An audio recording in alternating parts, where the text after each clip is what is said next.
तो ये है क्लोरोफिल के डायग्राम। ध्यान से देखो, आपको एक चीज़ बताती हूँ। अब इस क्लोरोफिल के डायग्राम में देखो, सेंटर में आपके पास मैग्नीशियम है, ठीक है। मैग्नीशियम एक सेंट्रल मेटल है जो इसको क्लोरोफिल बनाती है। अब ये आपको एक रिंग स्ट्रक्चर दिख रही है, ठीक है, एक आपको टेल लाइक स्ट्रक्चर दिख रही है, इसलिए इसको कह देते हैं टैडपोल स्ट्रक्चर, ठीक है, इसको कह देते हैं टैडपोल स्ट्रक्चर।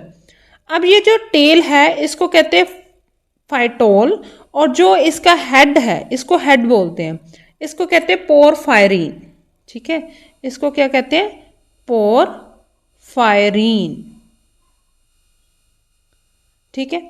अब ये जो है इसको आप मान लो एक्स, ठीक है, इसको मान लो एक्स। एक्स का मतलब है अगर तो यहाँ पे CH3 है तो ये बन जाएगा क्लोरोफिल ए, तो अगर यहाँ पे CHO है तो ये बन जाएगा क्लोरोफिल बी। बात समझ में आई?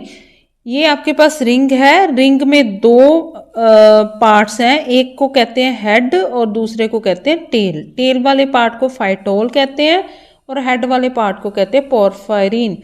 ये मैग्नीशियम मेटल जो है, सेंट्रल मेटल, ये बहुत ज़रूरी है क्लोरोफिल के लिए।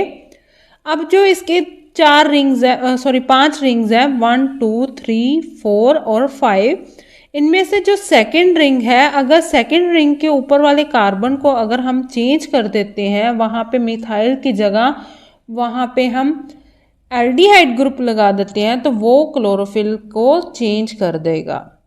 इतना समझ आ गया? अगर नहीं आया बच्चे तो आप मेरे को मैसेज करके बोल सकते हो।